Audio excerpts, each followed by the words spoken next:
Kamusta pong muli mga katambay? Nagbabalik pong muli ang inyong katambay, si Katambay Manong po para po magkomento po sa inyong muli dito po sa Tambayang Makabayan, komento po na inyong likod. Ito po, umpisahan na po natin ang komento mga katambay. Komentuhan po natin itong pagdalo raw po. Dadalo raw po ang Vice President sa Senado mga katambay. Dito po sa kanyang OBP budget mga katambay.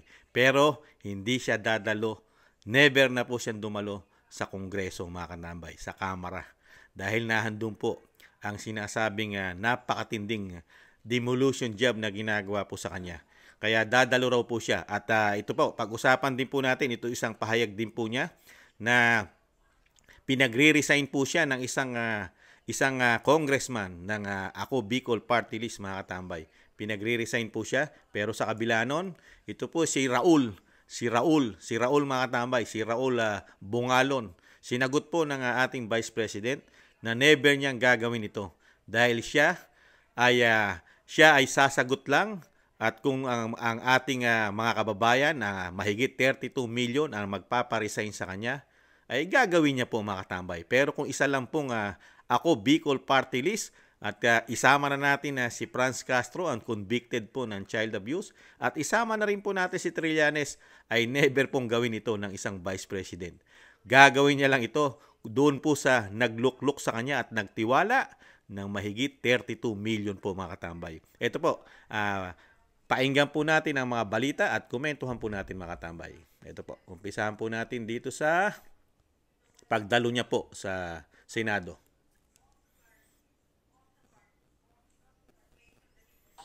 Ngayon po yung last day of deliberations sa budget, although they're still hoping na magpapakita po kayo, if first come to worst na talagang mapako na po sa 733 million lang po ang ma-approve.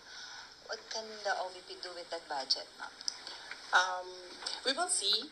Sinabi ko naman na noon, no, yung rason kung bakit hindi na kami mag-participate sa budget deliberations ng Office of the Vice President dyan sa House of Representatives. Dahil nga sinabi ko na dalawang tao lang naman yung nagde-decide dyan, Congressman Zaldico and Congressman Martin Romualdez. At sinabi ko din, yung proof ko kung bakit sila lang dalawa. And may paper trail yung sinabi ko against them. Sa 700 million, we will see kung ano yung maiwan, and then we will work around that budget of the Office of the Vice President. Pero definitely, tutuloy pa rin yung trabaho, anuman ang budget ng Office of the Vice President. But then again, ma'am, hindi pa naman po yung final kasi di ba meron pang sa Senate. So, hahabulin niyo ba, ma'am, sa Senate? Kayo ba ay magpapakita na doon during the deliberation? Yes, meron. Nag-aantay kami ng schedule galing sa Senate for the plenary budget hearing ng Office of the Vice President. So, a-attend kami doon. Pero wala na kaming expectation na mahabol pa yan. Kasi nga, sinabi ko doon sa interview ko, pagdating sa bicameral, kung nasaan nandun na yung dalawa, the Senate and the House of Representatives, wala ding nasusunod doon except si Zaldico at si Martin Romualdez. At ang example ko niyan ay yung attached na list, no, sa classrooms ng Department of Education, na kahit pa man tinanong ng mga senador, nandun pa rin siya sa final draft, and nandun pa rin siya sa General Appropriations Act. At ang isa pa doon na example ko sa inyo, na sila liglig naman ang nasusunod doon, yung kaguluhan nila at sagutan nila sa AKAP. Wala yung AKAP, di ba? Nakita na lang nila yung AKAP sa bike camp.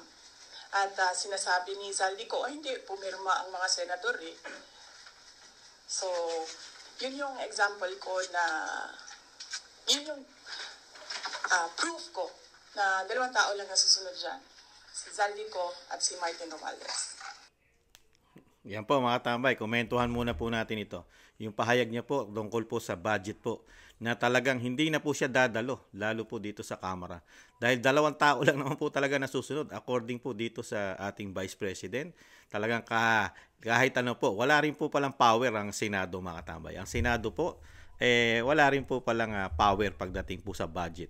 mga ahensya ng gobyerno, katulad po ng Office of the Vice President. 2 tao lang po pala talaga ang nasusunod.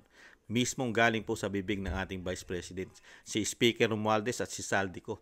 Lalo po kahit po pala sa BICAM, mga katambay, sa BICAM. In-example niya po yung AKAP. Yung AKAP po hawak po ito ng DSWD. Ito po yung pinaputok po ng isang senadora na kapatid ng Pangulo, na si Senadora Amy Marcos, di ba? Yung pinaputok niya po na 26 billion lang po yata yung proposed budget po, na biglang lumobo po ng 60 billion na nailagay po roon. At ano po ang sabi raw ng isang Saldico, mga katambay, yung sobra, pirmado po ng mga senador yan Pirmado po nila yan. Di po ba? Ganong katindi. Unprogram po yun. Unprogram. Ganon po katindi ang korupsyon na ginagawa po ng House of Representatives o ng Kamara o ng Kongreso sa ating bansa, na mismo yan, pinatunayan po yan ng ating Vice President, mga katambay, ang talagang talamak na pasobra na ginagawa pong bilyong-bilyong piso, mga katambay. Kaya hindi niya na po inaasahan na habulin pa yan yung kanyang proposal budget ng 2025 o proposed na ginawa po ng opisina ng Vice President na budget niya. Tapos binawasan na po ng Kamara, ginawa na lang po 700 plus million. Dire-diretso pa rin po, gagawin pa rin po niya yung mandato niya bilang halal po siya ng mahigit 32 milyon, 32 plus million na bumoto po sa kanya, mga katambay, ay gagampanan pa rin po niya. Kahit bawasan pa ng Senado ito, yung kanyang budget, ay okay lang po sa kanya, mga katambay. Hindi niya na po hahabulin dahil nasa mandato niya po, siya po ay maglilingkod sa tao, hindi po siya maglilingkod sa mga politiko. Dahil ang mga politiko sa ating bansa ngayon, lalo na yung 2 institusyon, na sila po ang naghahari at sila ang sinatawag na hari, pinakahari at nagiging Diyos-Diyosan po pagdating sa pera ng bayan. Itong institusyon na ito, lalo raw po yung 2 tao, mga katambay. Parang Diyos-Diyosan po ito pagdating sa paghawak ng pera ng bayan. Talagang malabo po yan, mga katambay. Gawin nyo na lang kung ano ang dapat nyong gawin. At nakahanda naman po ang Vice President Sara Duterte kung ano man ang gusto nyong gawin, mga congressman at Saldico at ang Speaker ng Kamara. Hindi po natatakot dyan ng BP Sara. Kahit ano gawin nyo, magsampa pa kayo ng impeachment, okay lang po, kasi ang nasa likod ng ating Vice President ay yung mahigit 32 milyon na nagtiwala at nagluklok po sa kanya, mga katambay.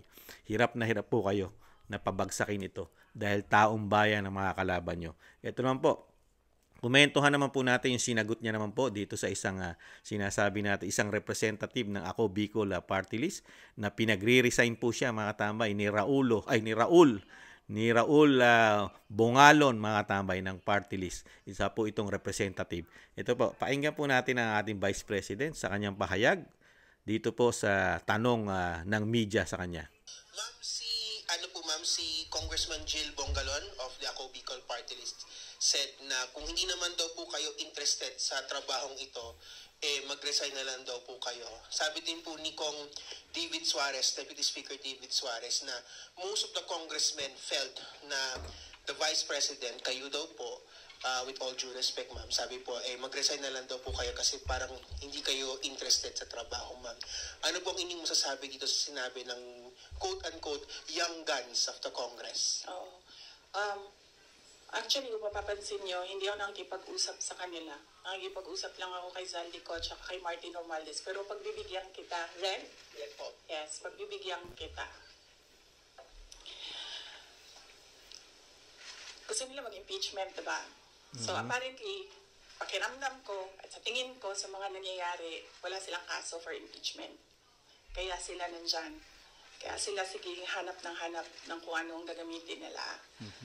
Ngayon, ang track ni Franz Castro, ni Trillanes, is impeachment. Gumawa sila ng isa pang track na resignation. Parang papalabas nila, impeach ka namin for wrongdoing, whatever. And then, itong isang grupo na ito, umalis ka dyan. Kasi kapag hindi ka umalis, kapituko ka. Pero, hindi naman kasi ako sasagot sa young guns. Dahil, kailangan ko sumagot sa 32 million na bumoto sa akin, hindi sa isa or dalawa na tao. Kaya hindi ako aalis dito dahil nilagay ako ng mga tao dito believing that I will work for the country. And that is what we did. We worked. Tama. Yun po ang talagang napakaganda sagot ng Vice President. Hindi po ang isang bungalon, Raul Bungalon ang nagluklok sa kanya, at hindi rin po isang convicted Franz Castro, at hindi rin po ang sinasabing asong gala, asong kahol ng kahol na dating senador daw po di umano na si Antonio Trillanes, at yung sinasabi pa po na napakarami po sa Kamara na gusto po siyang mag-resign. Mga sinasabi po, meron pang sinabing David Suarez po yata, mga katambay. At pagsama-samahin na natin sila lahat, mga katambay. Talagang hindi po matitinag ang isang vice president sa mga ganitong klaseng politiko lamang para siya ipagsabihan na mag-resign o mag-step down na sa kanyang tungkulin bilang vice president. Dahil unang-una, taong bayan na nagluklok sa kanya. Kaya taong bayan lang ang sasagutin niya kung ayaw na sa kanya ng taong bayan. Yung mahigit 32 milyon, mga katambay, na bumoto at nagtitiwala sa ating Vice President Sara Duterte. Ngayon pa, sa mga natuklasan ng ating Vice President na korupsyon sa institusyon ng Kamara, sa pamumuno po ng Speaker at ni Saldico, na 2 tao lang, mga katambay. Di ba? Napakabaho na po nila ngayon. Komento ni Kamanong, ubod na po sila ng baho, mga katambay. Napakabaho na ng institusyon na ito pagdating po sa paghawak ng pera ng bayan, mga katambay. Bistadong-bistado na po sila ngayon. Sa napakatagal na nga po na ginagawa nilang gatasan, at talagang sobra po silang, para po silang mga linta kung ubusin ang pera ng taxpayer, ng ating pondo ng bayan na nanggagaling sa taxpayer. Bilhin mo, billion. In example ng Vice President, di po ba? Yung ginagawa po ng Kamara, yung AKAP, DSWD pa lang, 26 billion, biglang lumobo po na 60 billion, mga tambay, unprogram. At ganun din po sa DepEd. Mga tambay, sa DepEd din po, ginawa rin po yan. Nung panahon po ni Vice President na siya ang secretary, bilhin mo po, yung 16 billion, naging 28 billion.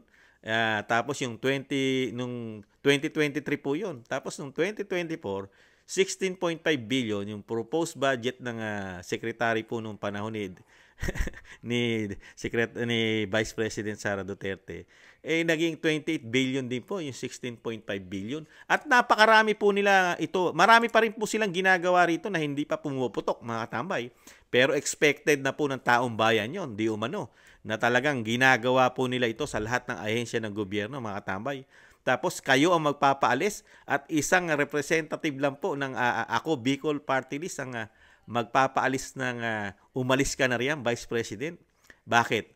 Para mawala na po ng tinik ang ginagawa nyo. Wala na pong babatikos at magbubunyag ng ginagawa nyong pagnanakaw di umano, sobrang kaganidan, greedy, at sobrang linta kung makakuha kayo ng pera ng taxpayer sa kaban ng yaman ng Pilipinas, mga katambay. At may umuugong pa dyan, pati ginto, pati reserve nating ginto ay nawawala sa Central Bank, mga katambay. Sana kung may katotohanan ito, napakalaking corruption po ito, mga katambay. Sana naman kung totoo ito, mga katambay, pwede po tayong i-comment nyo nga po dyan, mga katambay. Kung talagang totoo yung umuugong na yan sa social media, na talagang nalustay din po ang ating ginto, ang ating reserve sa Central Bank. Nakakalungkot lang po. Pero ibalik po natin dito, mga katambay. Yung ginagawa po nila, pamumulitika sa ating Vice President, ay hindi po ito magtatagumpay. Hindi po ito magtatagumpay. Kasi mismong sabi ng Vice President, di ba? Hirap na hirap sila makakuha ng ground para siya ma-impeach. Hirap na hirap. Hirap na hirap. Kung saan-saan na lang po dinadala, mga katambay. Tanging confidential fund na lang po sila nakatutok. Kasama po yung sinasabi ng ating Vice President, si Trillanes, yung convicted ng child abuse, at kasama pa ito Kasama pa po ito, yung grupo nito ni Raul Bongalon, mga katambay. At marami pang congressman sa atin, mga katambay. At yung isa pang congressman na talagang dinadala rin siya sa issue ng confidential fund, yung sa yung congressman ng Batangas na 2nd district po yata, si Lustre, mga katambay. Talagang ibang klase po sila pagdating po rito sa pagpapasabog gamit ang social media na hindi na naman po pinaniniwalaan ng taong bayan. Mas nakikita po ng taong bayan ang katotohanan sa social media, hindi po sa mainstream media. Yun po ang totoo. Kaya po, ang kakampi at ang pinagkakatiwalaan po ng ating Vice President ay ang taong bayan na mahigit 32 million na bumoto sa kanya. At syempre, yung sa Senado, yung pagpunta niya ron, ay hindi naman siya nag-expect. Depende na po yan sa mga senador, mga katambay. Kung ano ang magiging desisyon ng mga senador, ay tanggap po. Tatanggap po at hindi na po magrereklamo rin ng ating Vice President kung ano ang magiging desisyon ng mga senador. Kasi wala rin po palang silbi ang desisyon ng mga senador dyan. Dahil pagdating ng BICAM, ang masusunod lang din pala ay ang speaker at ang saldi ko, mga katambay. Kaya expected na ng Vice President yan. Ang kagandahan lang po, mga katambay, kahit tanggalan mo ng budget ang Office of the Vice President, willing pong magbigay ang mahigit 32 million na nagtitiwala sa ating Vice President na magbigay po ng pondo sa opisina.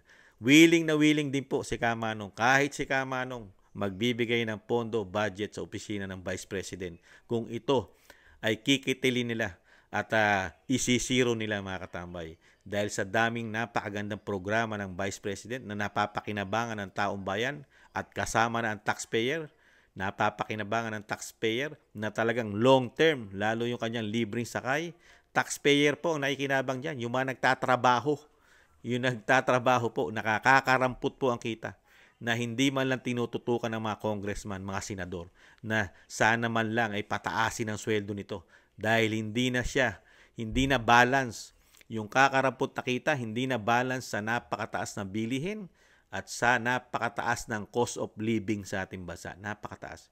Hindi nakakayanin ng 600 dyan araw-araw at yung 400 plus lang sa mga probinsya. Never na makaya yan. Pero nakatutok po ang ating mga institusyon ng Kamara at Senado, nakatutok lang po sa impeachment ng Vice President Sara Duterte at siyempre po sa mga sinasabing pamilya Duterte, yung mga EJK, yung war on drugs ng dating Pangulong Duterte. Yan lang po ang ginagawa pong solusyon ng ating bagong Pilipinas, lalong-lalo na ang institusyon ng Kamara at Senado na pinaka worse and rotten na institusyon. Pinakabulok daw. Ayon na po ito sa dating Pangulong Duterte. Kayo po, mga katambay, ano po masasabi nyo dito? Napakaganda sagot, di po ba, mga katambay? Lalo yung sinabi niyang, never akong mag-resign kung isang Raul Bongalon lang ang magpaparesign sa kanya. At isama na natin si De Lima, si Trillanes, at yung child abuse convicted, si Castro. Never siyang mapag-resign ito at iwanan ang opisina ng Vice President. Gagawin niya lang ito kung ang taong bayan na mahigit 32 million ang magpapababa sa kanya, mga katambay. Napakaganda sagot. Muli po, mga katambay, maraming salamat po sa nakakagusto po ng ating Malita Channel, Tambayang Makabayan, sa YouTube at TikTok. At maraming salamat po muli sa mga nagla-like, share, subscribe, and nagko-comment. At sa mga walang sawa pong tumatangkilik ng ating maliit na programa sa YouTube, ang Tambayang Makabayan. Sa muli po, mga katambay, huwag po kayo magsasawa. Paalam, bye-bye, ingatan nawa.